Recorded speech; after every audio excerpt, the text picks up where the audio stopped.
My favorite character on the show was Appa. Mine was probably Momo. Really? I don't know what. I have a cat, and he reminded me of my cat. Yeah. I used to just like sit on my parents' bed, like holding the headboard, like pretending that I was flying Appa. Please welcome Maria Zhang and Ian Ousley, the Avatar panel. Right this way. You could do better than that.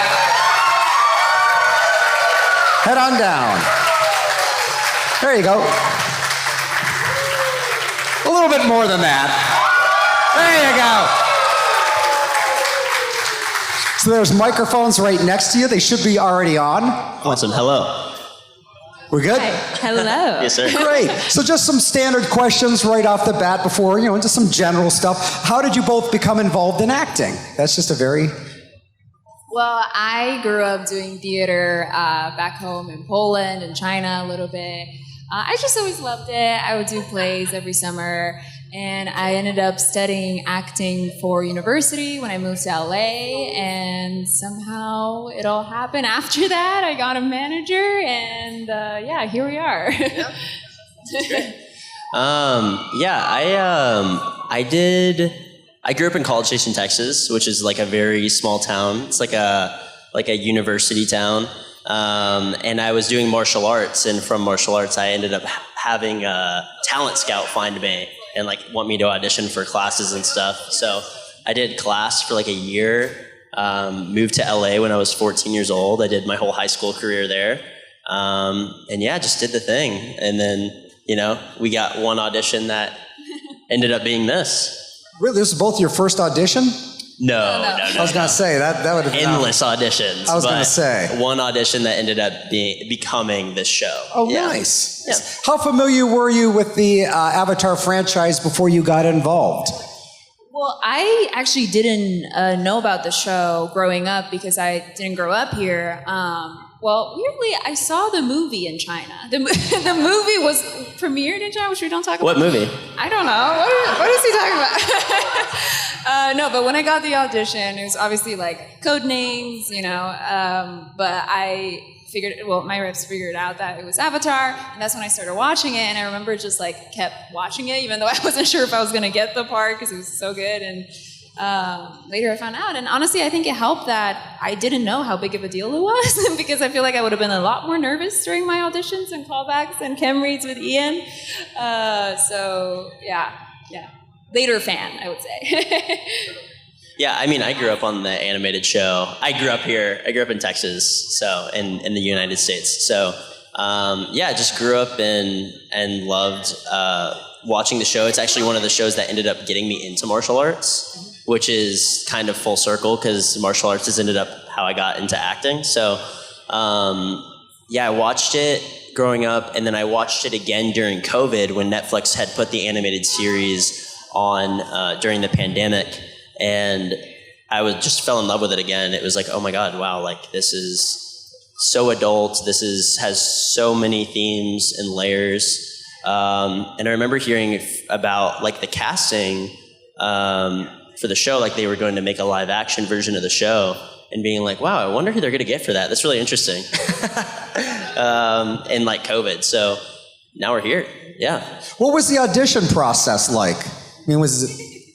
Like any other audition, you get the sides for it. It was dummy sides. I think Suki was like the daughter of an ROTC officer, like very like warrior coded, but like modern day. The fake sides for it? Yeah, the fake sides for it.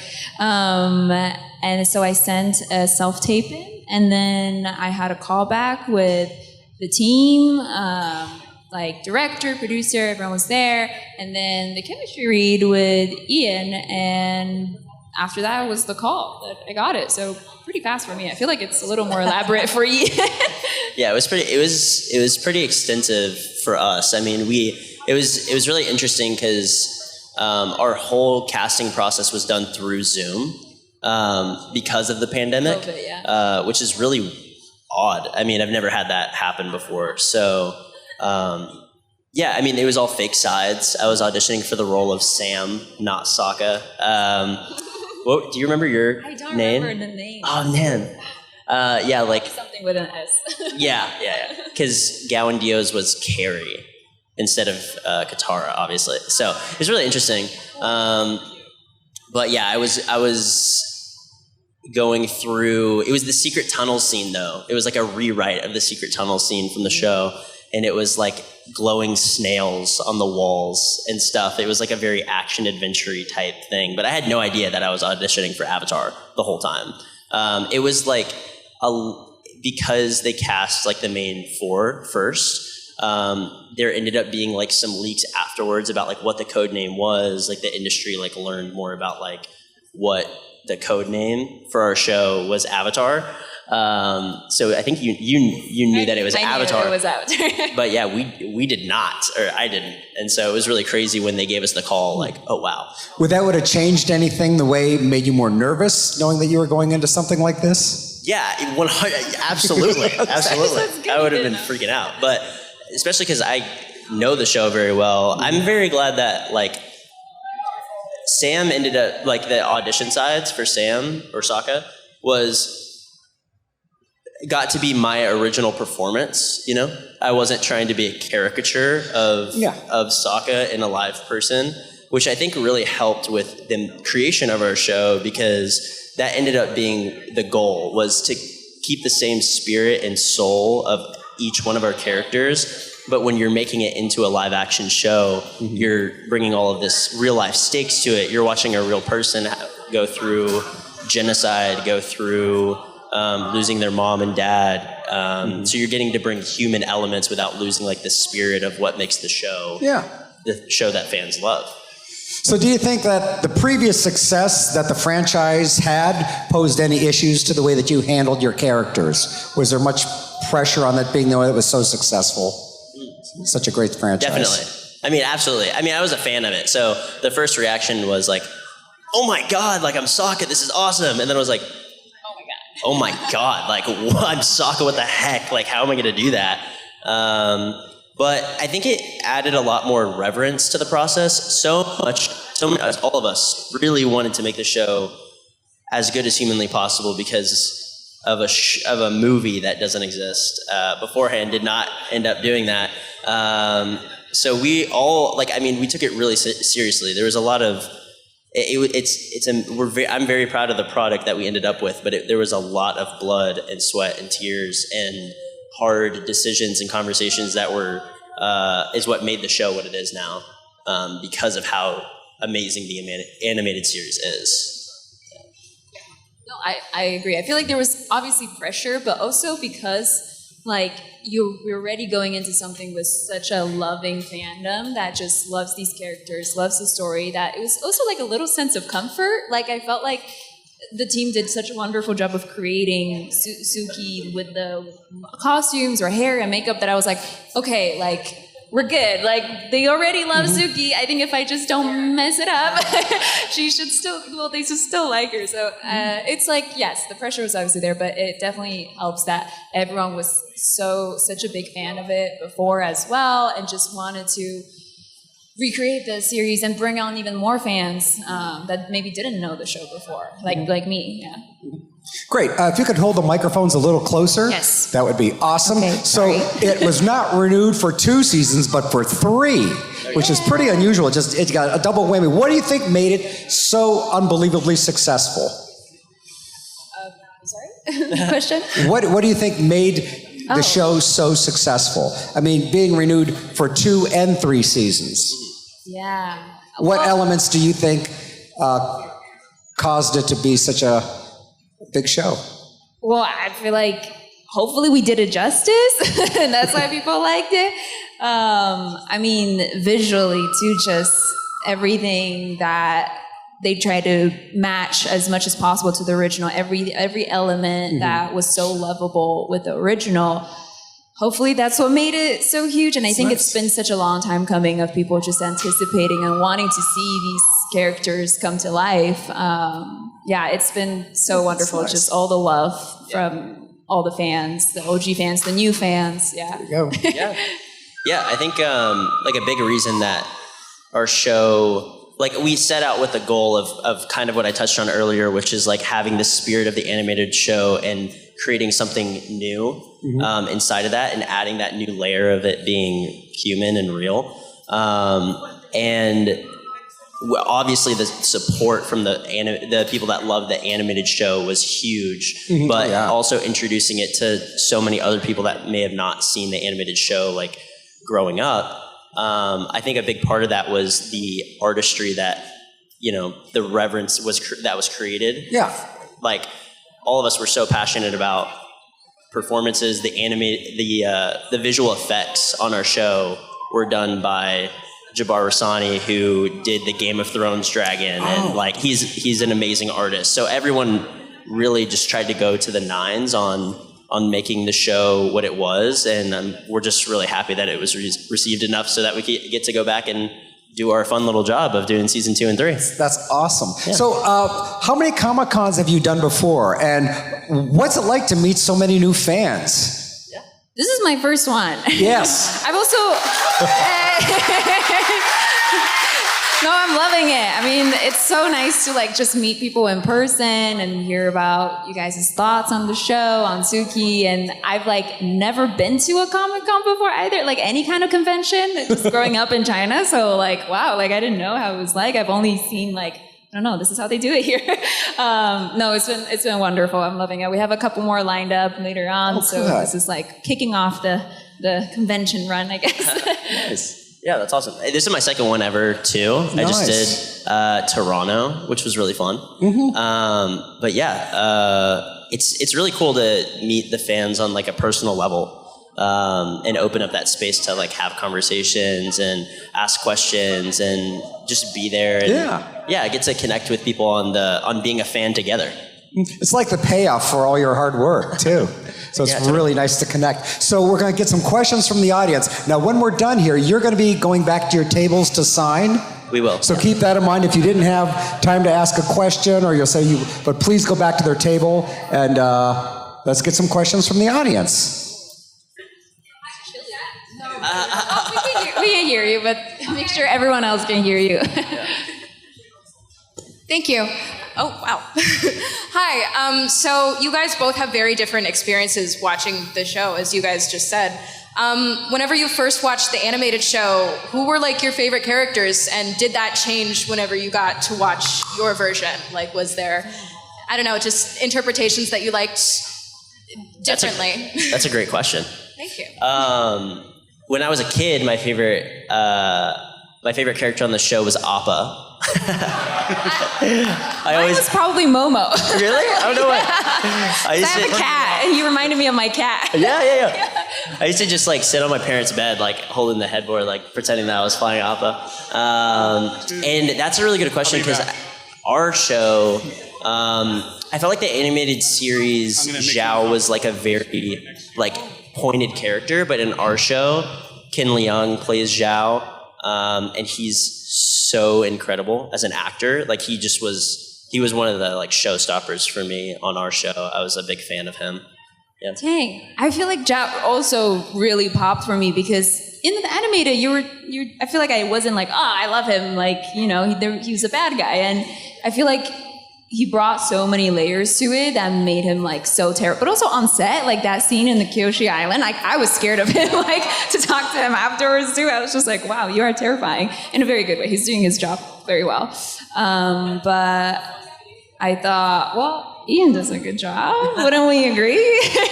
I'll take that. Thank you. Dallas is awesome too. I feel like it's awesome seeing. Well, I actually watched everything at the same time as when the show came out, and I loved kind of the arc they have for Zuko and seeing a lot of those flashbacks of him.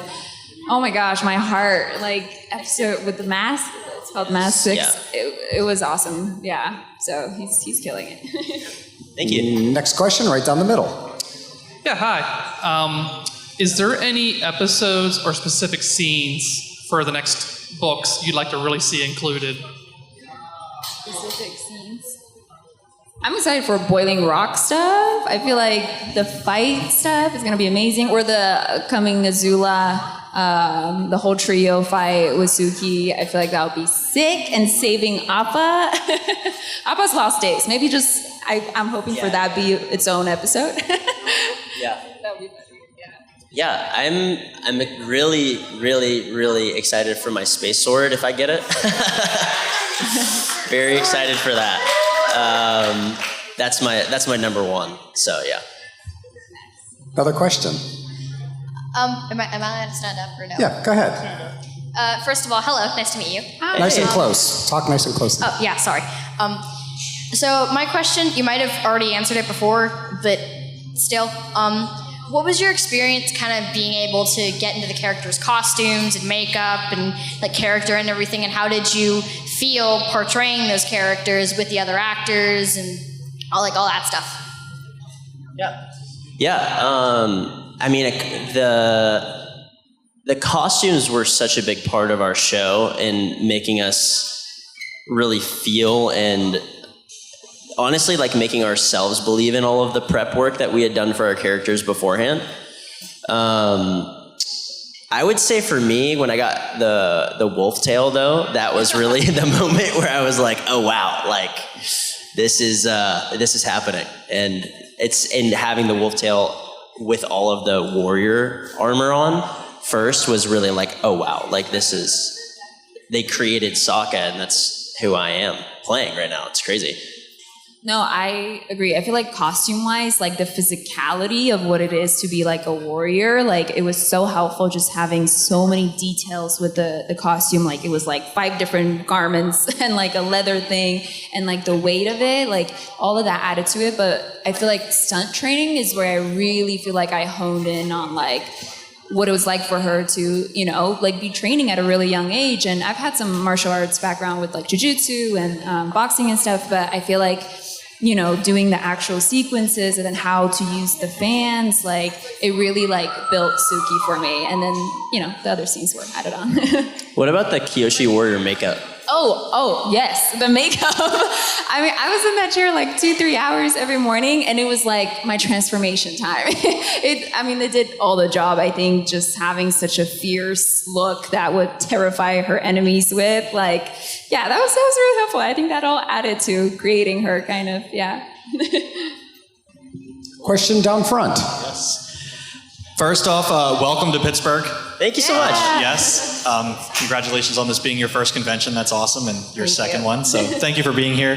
I have a quick question in regards to, so I followed both of you on social media, Facebook, Instagram, all that. I'd heard that you were a huge prankster on set, and I love that. My question to you is, do you think when the announcement was made for it being renewed for the next 2 seasons, which again, hallelujah, like thank you. Thank you for Netflix producers. I forget his name, the actor for the Fire Lord Ozai. Daniel Day-Kim. Yes. Do you think him doing that to you, all of you, was maybe a little bit of payback for maybe your shenanigans?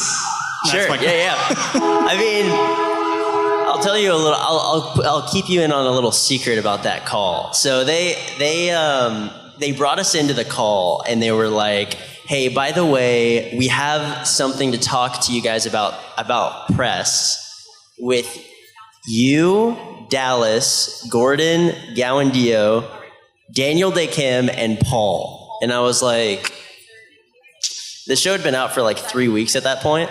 And I was like, if this is not the call for season 2, that would be really crazy. And so they brought us into the call, and me and Gordon are like mostly laughing and smiling the whole time because we're like, bro, okay. Like when Daniel starts talking about like not getting the new seasons, I didn't buy it for 1 second, but the Netflix editors took different parts of the call afterwards where we were getting very emotional about getting another season, and they were like Albert had thanked us for all of the hard work that we did to make it possible to get another season of our show, and I almost start crying, and they put that portion of the crying part right before they're like, you didn't get another season, so that it looks like I'm like about to like freak out.